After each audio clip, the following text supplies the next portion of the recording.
Sure. Out front now, Democratic Congressman James Walkinshaw. He sits on the House Oversight Committee, where, of course, those emails that we saw came from today. And the White House said, Congressman, of those emails, quote, prove absolutely nothing other than the fact that President Trump did nothing wrong. You've had a chance to go through them. I know they are a tiny fraction of what we don't know, right? That's still at the FBI. But nonetheless, they are still a lot of documents. Do you believe that they prove something else here? Well, we don't know, but I think if you look at President Trump's behavior today, the way that he is absolutely panicking and desperately trying to get Republicans to take their name off the discharge petition to prevent a vote, he certainly seems like someone who's guilty of something. And that's why we need to see all of the files, have full transparency, and let the American people decide. So I want to read again one of the exchanges that the committee released today, and a bit more of it. This was an email that Epstein sent to Ghislaine Maxwell in 2011. He writes, "I want you to realize that the dog that hasn't barked is Trump.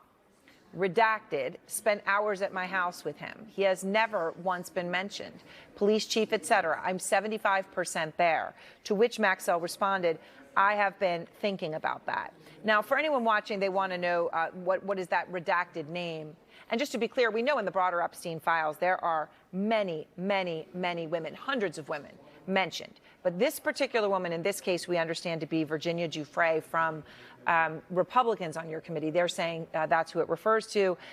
She, of course, worked at Mar-a-Lago before working for Epstein, and she has not accused Trump of any wrongdoing.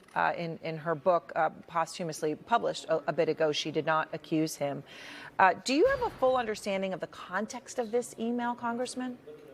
Well, first, it was disappointing that earlier today Republicans on the committee said that that name was Virginia Giuffre. As oversight Democrats, we're committed to protecting the anonymity of the victims and survivors, so I'm not going to confirm that that's the name that was redacted.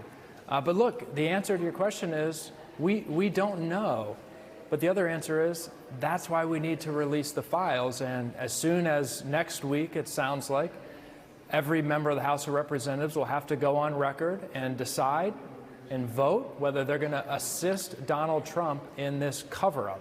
And I hope my Republican colleagues will listen to the survivors that we've heard from and join with us in calling for full transparency. The new documents came from the Epstein estate, right? To your committee, they came from the Epstein estate.